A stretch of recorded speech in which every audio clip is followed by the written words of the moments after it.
Hey, everybody, welcome to another episode of The Creators Outlet. Please like, share, subscribe, and tell a friend, tell a friend, tell a friend. And just in case it goes there, my little NSFW friend. There we go. We're good. And we have Edwin, creator of Aces. What's up, dude? Yeah, what's going on? Thanks for having me on. Hey, my pleasure. So,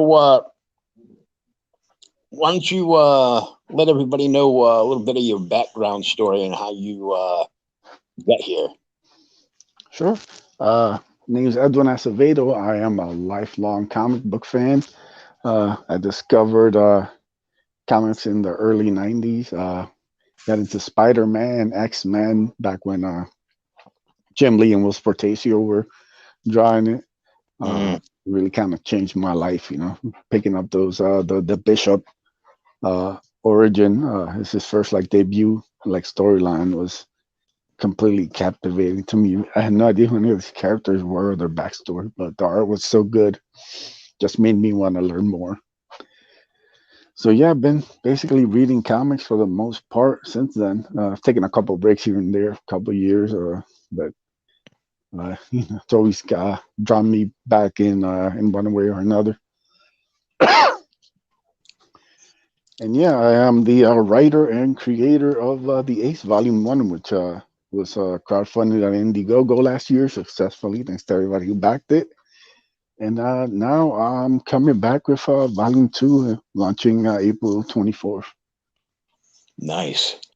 How far along is volume two right now? It's pretty much all done. It's all fully drawn, colored, lettered. Only thing I have left to do is right now I'm getting reaching out to some proofreaders to double check the spelling and seeing how everything flows. And after that, I'm gonna run a contest for the inside back cover, and then it'll be ready to go. Oh, nice. So, how did you go about writing your first book? This is it's a whole like backstory to this. Uh, you know, to me, like I said, I grew up as a comic book fan. I wanted to be a an artist actually. I had dreams of like going to like the Cubert school and working for Marvel and drawing like the X-Men books and Spider-Man books. Hmm. But around like the end of high school, I was pretty sure that I didn't have any artistic talent to make any of that happen. So I just kind of stayed a fan. But I've always been someone who like wrote down little stories and kind of pitches and ideas.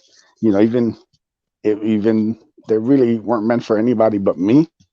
But I've always kind of been inspired like that since I was young.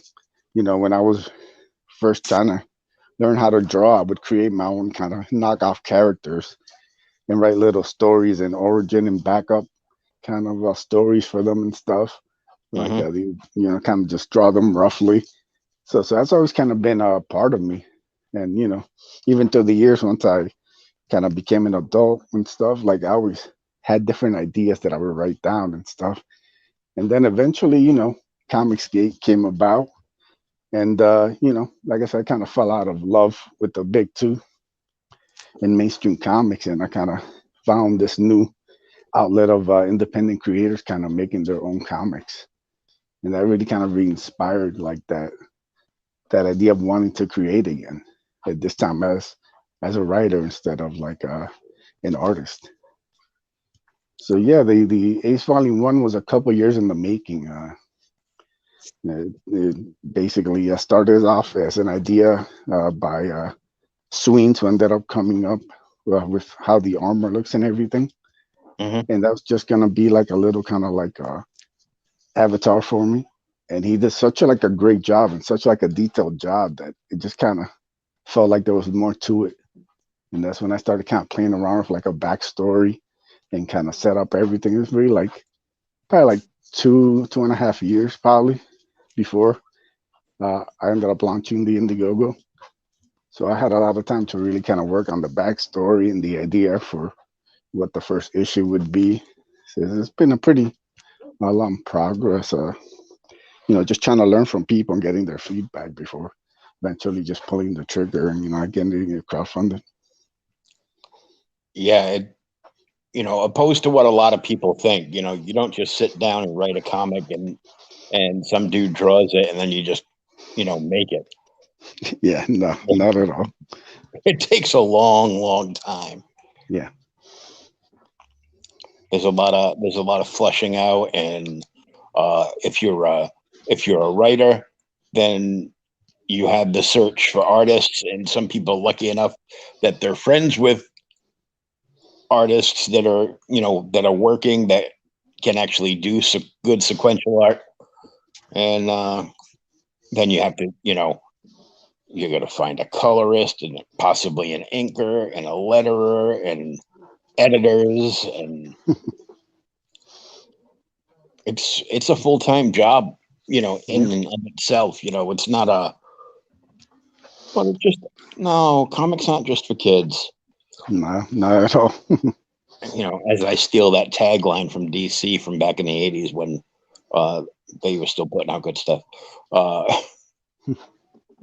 and yeah, I mean, my love for independent comics started like back in the 80s. I was buying my Batmans and my Captain Americas and stuff like that. But I had gotten into, you know, Bill Ward's Elementals and Alien Legion and, all these like, offshoot books. And, I'd go into a comic shop and be like, what's that stuff? What are those boxes back there that nobody's in? Like during a sale, there'd be like one table that everybody kind of like stayed away from. And goes, oh, those are the independents. So I go over, take a look. I go, okay, this looks cool. This looks cool. This looks cool.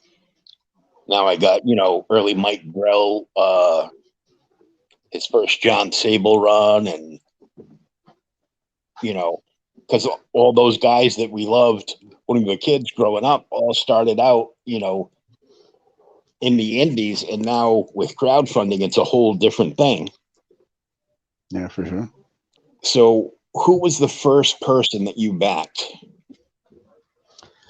Uh, Probably was Zach first Indiegogo that I ever backed. I think it was Jawbreakers. Mm-hmm. I was in the floor of a lot of those books, like the first Cyber Frog, Keong's Battle Maiden Knuckle Bomb, first Lone Star. I got underground floor to a bunch of those comics when they were first being put out. Yeah, I came across my original EVS Cyber Frogs, like 0, 1, 2, and 3. Came across all the copies I had of Tucci Shi and Tomo. And I'm like, oh, and now I'm just waiting for the omnibus to show up. So I'm like, where is it? Who on the indie scene has impressed you most, and why? Let's see. Been a couple people. I do have certain biases to certain people. I put that up front. But as far as people that I'm just like fans of, like I said, the first Battle Maiden Knuckle Bomb, I really love that because I'm not a fan of manga or like that style. I just picked that up because, I've been, I like the idea of like the setup for the character, and also Kyung's a good guy. Like I've always had good interactions with him and stuff. Mm-hmm. And so I just kind of took a chance on it. But when I read it, I was really blown away. Like I think his artwork really, while it has kind of that manga influence, Yeah. it's also Western enough where it's not. I'm just not reading like a manga book. Which again, I'm not just a fan of. It doesn't really do anything for me. So I think he found a nice balance between that. Uh, I'm a big fan of like the Diaz Bros. You know, Oh yeah. the kind of self-made nature is something that I really respect. These And guys that were making their congratulations congratulations to them for being monetized. Yes. Yeah, like they're go-getters. I remember Phil showing me copies of the silhouette that he handmade, back in the Mhm. day before it was. And it's just like I think they've done a great job. Like I love Lost Pages. I think it's easily a top book that I've read in the past couple of years. This is as good as any mainstream book. I think if it was on the stands, it would hold up. Just I think he's got a great grasp on character designs and lays out a really interesting story. Yeah. You know, so Uh, yeah. I remember I got to sit down and talk to Phil um, when Lost Pages one had just gone into demand, and got a grip on what him and Brandon and everybody else were doing, and everything that I've seen was just like, I'm like, this stuff is amazing. They they've knocked it out of the park, and they're definitely a top tier. Outside of being on, you know, holding the tag team championship belts for the, the CG for WrestleMania. Yeah. So you're launching later in the month, uh, April, April 24th. Yeah. and do you know how many people you have signed up so far? It's over 100 so far. I haven't checked in by like the last week or so. So I have to get double check and see what the current number is. But last time I checked was like a week and a half, 2 weeks ago. There's like a couple, like 100 and something so far. Good. It's having 100 on your sign up list is 100 plus on your sign up list is usually key to like a good successful launch and getting funded fairly quickly. I think they were saying like usually around, not for all books, because certain books, Mavericks, uh, was the exception to that, and a couple other ones. But usually you get like about 10 or 15% of your sign up list, uh, usually within like the first couple of days, will back, and then everybody that sees it, and the more people that see it, obviously will jump on board. What were your sales numbers for volume one? Uh, I have, I think, a little over 200 backers. We're on the first volume. And what are you hoping to push for volume two? I'm hoping to get over 300 this time. Uh, you know, uh, I'm shooting for like getting to 10K this time. I'm Mm-hmm. planning on leaving it open a little longer. So, because I did cut mine off after about like 6 months. Like it was a hard close. So I think this time I'll let it run a little longer. See if I can kind of get some more. Because I've known guys who basically doubled what their closing amount was.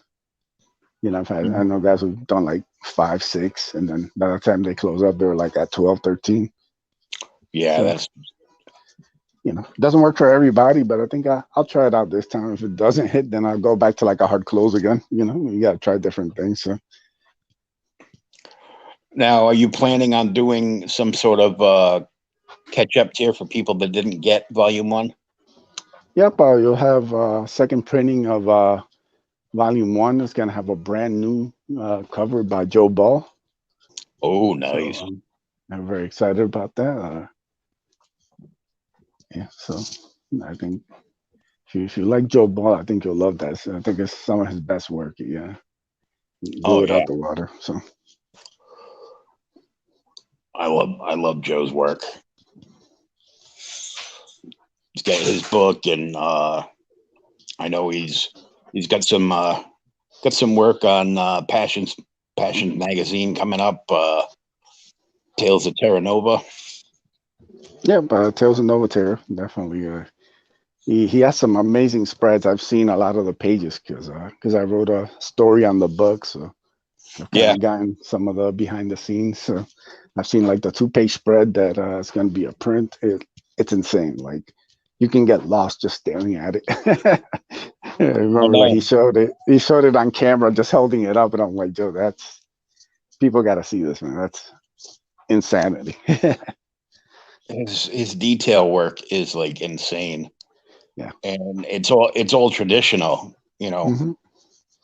Can you imagine how deep the lines and how much stuff he would hide in pictures if he worked digitally? Yeah, it's just like his style really is made for that. You want to see like the like I actually own like several of his original art pages. I own a couple from like Super Harem and the Graveyard Shift backup he did. I have a couple pages of that, Yeah, and nice. the detail is just insane. Like you just look at that, like it doesn't even need like color or anything. Like there's so much detail. The blacks, the lines, everything is so well detailed. It's really quite amazing. Hey, Pay Rider. Hell,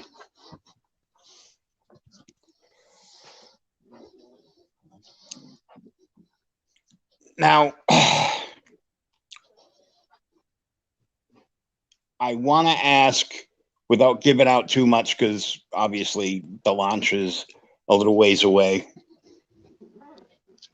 What are you looking at for possible special things that will be available in this? for the campaign. Yeah. Yeah, one thing I can announce is I will be having another of the Phoenix metal prints. We had one out for the first campaign. We had this amazing Akula artwork that was made into a limited metal print. I think I only ran it for like 30 days or something. So it's quite a bit of those. And it's just beautiful metallic print that just really popped. And I got this piece from Anthony Figueroa. He did this amazing Angelique piece. And, I reached out to Phoenix and, he's going to give me like a little preview. He's going to print one out soon, which I'll have to like show people. But I think it's really gonna look sick in metallic. The way Anthony's colorist really colored the whole piece. And the moment I saw it, I was like, this would look great as a metal print. So we're gonna do that again. We'll probably let that one run a little longer than the first one did. Nice. Very nice. And I'm sure you'll have some original art coming up in it as well. Uh, I might. It didn't really do that well in the first campaign. So Hmm. I mean, if there's a demand for it, I'll contact Canales to see. But you know, kind of has to make sense. But I might have a couple pieces because I do have some stuff that I haven't shown yet that are gonna be like special prints and stuff that I have Hmm. original art for. So definitely, if people like it, I can definitely put those up. There's a really nice original pieces that as cool as they look. I'm kind of overwhelmed by art right now. I have frames and mostly on my walls, so I need to pare down. And if people are willing to pay good money for it, I'm sure they'll enjoy it as much as I do. Yeah, I've got my house is kind of like in a jumbles. My girlfriend just moved in, Oh, and yeah, just she just emptied like her storage unit yeah. last night. So yeah, it's mm, yeah. I gotta get. I'm looking at getting some of those plastic coated or rubber coated like wire shelves to put up to display some books on, and I'm gonna get some J channels and measure them out for the top loaders for prints, and I use the same top loaders for original art as I do for prints. So height wise, so measure them out so I can interchange some of them. I got some awesome art from Marv V, who did his first book last year. All Uh, right. he sent he sent me as a thank you. He sent me a panel from one of the pages, and he knows I'm an old school Hulk fan, So I guess about 20 years ago, he did a sketch of Bill Bixby changing into the Hulk, and he gave me that. Oh wow. I'm like, wow, that's pretty rad. And I'm like, he's uber talented. So I'm always thankful when somebody you know sends me something. Hey, Shadow Punk. Yeah, just I see one of last Pale Rider's last comments talking about he's looking for a little crisp plushies and red dress body pillows. There will be none of that in the Ace campaign, but there will be a special limited Akula Slam Buddy that will be in the campaign. Oh, Uh, cool. I showed it off on the hardline last week. I'll probably tweet out some more pictures about it. So it actually came out really cool. Anybody who like followed the 80s, they had like the Hulk Hogan, Macho Man, Ultimate Warrior buddies. Hmm. It's kind of similar to that. It's like really nicely done. Akula, all jacked up, and I had my niece. She ended up stealing one of them and basically kicking the crap out of it for like a whole day. So it held up through that. So I'm thinking like, all right. I'm sure if anybody's got kids out there, they'll dig that. Oh yeah. Shadow Punk. That is not Boba Fett. That is the Ace. Hell, brother. Like I always said, people always call it a Boba Fett ripoff, but I'm like, no, I actually ripped it off from Darkhawk. It's one of my favorite Marvel characters. So Yeah, I saw somebody like posting up one of the original Doc Orc ones, graded like a 9.6. They wanted like 250. Go $250. I'm like, damn, I've got like 1 through 3 sitting behind me,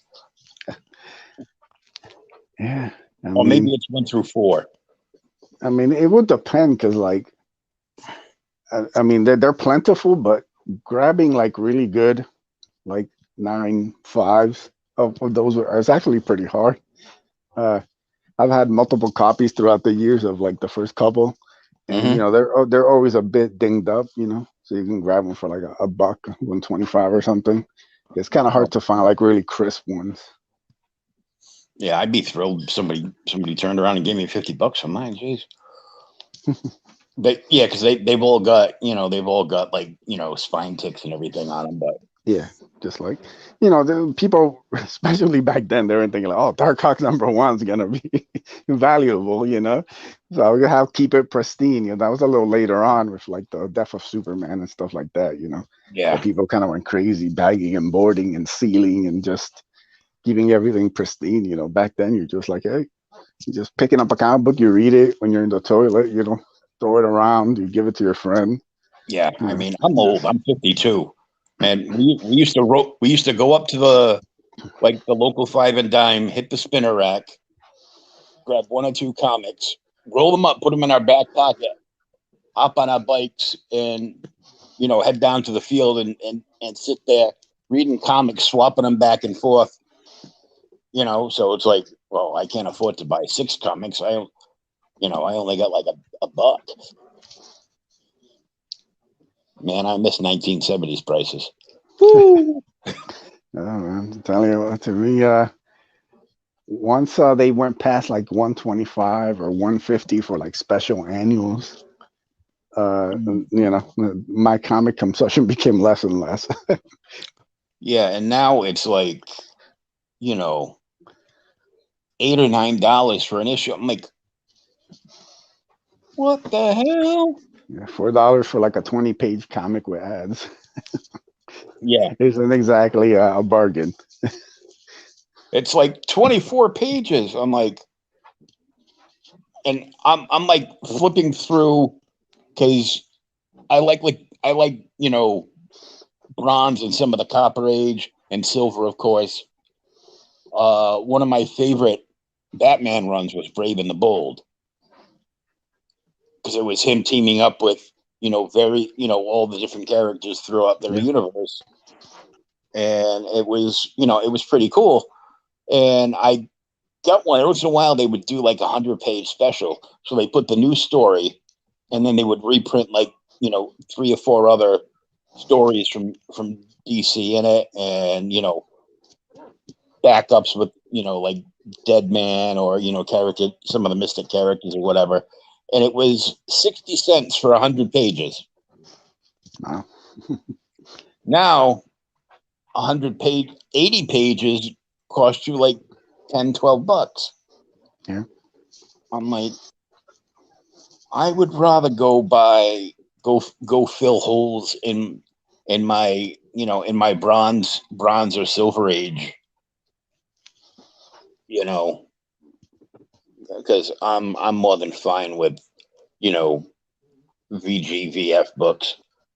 I'm going to take them out. I'm going to read them. I'm probably going to bend the covers and try to Yeah. enjoy myself. Hmm. I mean, I'm a collector, but I'm a reader, so I'm like, I want to get into a good story. So tell us your pitch for volume 2. Sure, but first let me set up volume one because this is an ongoing story. Uh, for anybody who missed the Ace Volume One, it's about a young man called David Diaz who's trying to figure out his place in life. He recently graduated college, just turned 21 years old, and he lives in a small town. He's trying to figure out kind of what his purpose is. And one day he discovers a shooting star which crash lands in a park nearby. And he ends up finding the wreckage, and he finds something there that gives him the ability to transform into an armored being of immense power. And the first issue has David, after about 6 months with the armor, facing off against this bounty hunter called Akula. Akula is a giant alien shark who comes from the other side of the universe, and he basically shows up at David's front door and tries to take the armor by force. So that's basically the first issue they throw down, and the Ace is able to outsmart and defeat Akula. So volume two picks up right after that and introduces this alien kind of strike force called the Gahdlas. They've been sent by the Emperor, which also is from the other side of the universe, to track down the wearer of the armor and bring them back to their home planet. And obviously, since David's first encounter with aliens didn't go well, he's not exactly trusting of these new aliens who show up, guns pointed at him.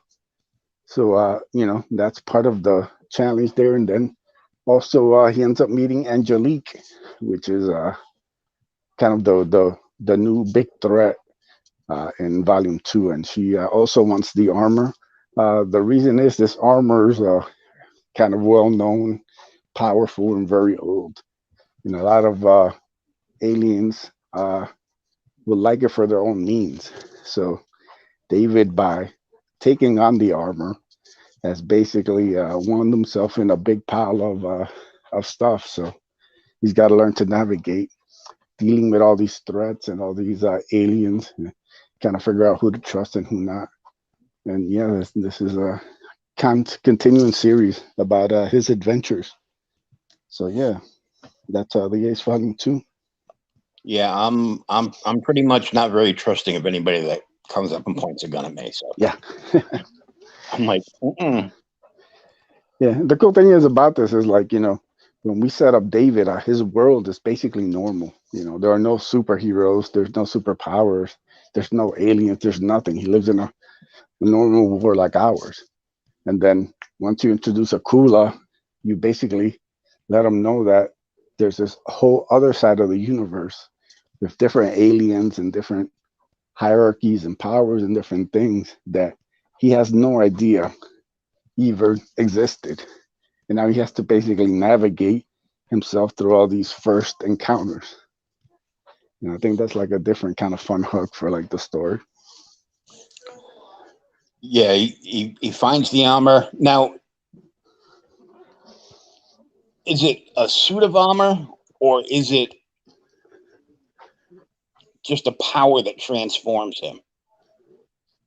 Uh I mean, it's got like a backstory, but basically, from the first issue, he ends up basically getting this small metallic symbol jammed into his chest, and Hmm. the suit, basically that little uh, metallic object, basically bonds with him, and it's able to create the suit around them. So, a lot of people would joke with me like, "Oh, the suit looks kind of small for Akula." I'm like, well, I mean, if Akula grabs the little metal object from his chest and puts it in his chest, it'll fit him just fine. Yeah, it's ever evolving, but we don't, we don't want to cool it enough. I was gonna make a joke. Was there a luau afterwards? A cooler on the over an open pit, and Yeah, no, it's funny. Like people always like, Akula kind of broke off. He became really kind of popular, and people want to see more of him. And people always like, "Oh, how'd you come up with Akula?" I'm like, "Oh, that's just Russian for shark." Because I see basically Akula's like a Russian heavy. You know, he's hmm one of these the guys that the big Russian gangsters send to like take care of stuff. So I see him like as a space version of that, and so yeah, they're like it's one of those things where it all just came together, and like the actual pronunciation I believe is Akulia, but when you read it in English, it just says Akula. So it just yeah, became like something like Kula. That's perfect. yeah, because some of us are lazy. We just want the easiest pronunciation. What are you looking at for issues on this? Because I know it's ever evolving and going. Are you looking at doing this as like a full continuing series, or do you have a story? You have a wrap up story arc involved. No, I would love to be able to tell a continuing story with him. Obviously, there will be like different kind of arcs that kind of begin and end, and kind of different characters are introduced, and kind of then we move on, and then maybe they can come back in future volumes. But you know, ideally, I would love to be able to tell these stories for the rest of my life, and just because I have a lot of ideas and a lot of stuff planned out where I would like to take each character and the world and everything. So, as long as people support them, I'll keep putting them out. Well, that's good to know. I know I talk to a lot of people that they're working on. I could bring the character back. I'm leaving in an open space, but I've got it worked out. So it's kind of like a 3 issue run or a 5 issue run, and then sometimes they just move on to something different afterwards. I like a book that I know I can pick up, whether it's it comes out, whether it's a book that comes out every year or quarterly or whatnot. I like to know that I got a new story coming at some point. Yeah, that's my plans to at least put out one a year. Like it's gonna take time because, like I said, I like them to be finished ahead of time. With Hmm. the first volume, it was fully finished, and everything was done by the time I launched the book. And this one will be the same. So it does take time to like from the end of the campaign to like get the funds, and then once I ship out everything, whatever remains, I start to put it to the next volume. So And how many pages is volume 2 going to be? that's 32 pages. Okay. And what are you shooting at for a price point? Just for the main book. It'll be the same as the first one. It'll be 15 plus shipping. Oh, cool. Like I It's said, we'll try and get some stretch goals that are pretty easy to hit too. Because on the first campaign, you got the book, uh, trading card, and 2 prints added on to like your purchase. nice. So if you paid the 15, you got those automatically. So you got this bonus stuff, and like I said, I do have some cool art and stuff that I haven't even shown that I would like to Mhm. kind of be able to like put in as a trading card or print or something else. Coming up, still kicking around some ideas of stuff that if we can hit like very achievable stretch goals, we can just add those to people's backings and get them out to you. Cool. Now I flipped through the sign up page today, which of course I signed up on. Uh, Thank you. well, I'm here for everybody for that. I gotta keep track of what's going on somehow. Yeah, Are you doing? it's Sorry. just like people. So I think sometimes take the signups for granted, but it does help like people get a gauge of like the interest and like if they have to step up their promotion or whatever for it. So if you're out there and you're like, oh, I like this campaign, take the 30 seconds to sign up. It really does help out our creators. Oh yeah, it helps out in life. Real life situations get in the way of comic books. I know that's sad to say, but sometimes it does. Yeah. And you might forget. At least if you're on the sign up list, you're going to get notifications, and it'll kick you in the game. Be like, oh yeah, let me go back and look at that. Let me get in on it. Yep. And also anybody who signs up and backs the book will get a cool oversized sticker by How Comics. I've shared the art on my Twitter. It's an amazing piece. I might have it. It's so good I might turn it into a shirt. It's Oh, really. I just got the like I got some packages with some previews of the sticker, and it looks amazing. So that was it's a going to little be my bonus next for you. question. Was there a bonus for anybody that signed up early on the list, Yeah. and then you just blurted it out, and I didn't have to ask it? So cool. Now, just because I want to know, have you set up a show or channel to do the launch on? I have a tentative one, but I gotta double check because it's a bit away. So Yeah. yeah, hopefully it'll work out, and I'll have one to launch that night. Send it live. The first one actually did early in the day, so this one, if I'm able to get this guy to agree and his schedule opens, then I can get on and actually launch it live on the stream, which would be kind of cool. Yeah. I like launch parties. They're fun. Yeah. And I'm also starting to reach out to some people now for that first week, because it's important. Hmm. So trying to see if I can line stuff up.